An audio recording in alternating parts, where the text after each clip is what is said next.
ছাত্র জনতার গণঅভ্যুত্থান অনেক রক্ত এবং শহীদের জীবনের বিনিময়ে আমরা একটি নতুন বাংলাদেশ পেয়েছি।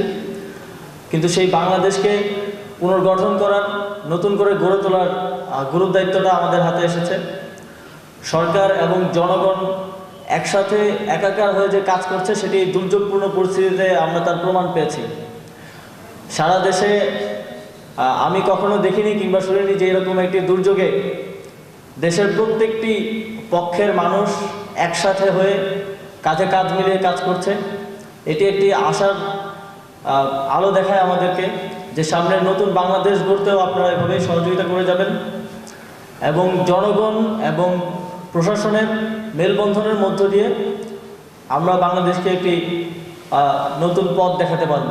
ঢাকায় সবাই ত্রাণ সংগ্রহ করছে, কিন্তু ফেনী সহ দুর্যোগপূর্ণ এলাকাগুলোতে এখনও অ্যাক্সেস করা যাচ্ছে না বলে সেগুলো এখনও হোল্ড করা আছে। পানি যেহেতু নেমে যাচ্ছে কিছু কিছু জায়গায়, পানি নেমে গেলে সেই ত্রাণগুলো এদিকে পৌঁছে দেওয়া হবে। আপনারা এই ত্রাণ বন্টনের ক্ষেত্রে তাদেরকে সহযোগিতা করবেন, যেহেতু আপনারা এই অঞ্চলগুলোর অবস্থা সম্পর্কে ভালো জানেন এবং মাঠ পর্যায়ে কাজ করছেন। আমি এবং আমার মন্ত্রণালয়ের কর্মকর্তা কর্মচারীরাও তাদের একদিনের বেতন প্রধান উপদেষ্টার ত্রাণ তহবিলে জমা দেওয়ার ঘোষণা দিয়েছে। আমি আমার 1 মাসের বেতন প্রধান উপদেষ্টার ত্রাণ তহবিলে জমা দেওয়ার ঘোষণা দিয়েছি এবং সকল পক্ষের কাছে আমাদের এই আহ্বানটা থাকবে। এবং বাংলাদেশ সেনাবাহিনীও তাদের সকল সেনা কর্মকর্তাদের, সেনা সদস্যদের একদিনের বেতন ত্রাণ তহবিলে জমা দেওয়ার ঘোষণা দিয়েছে।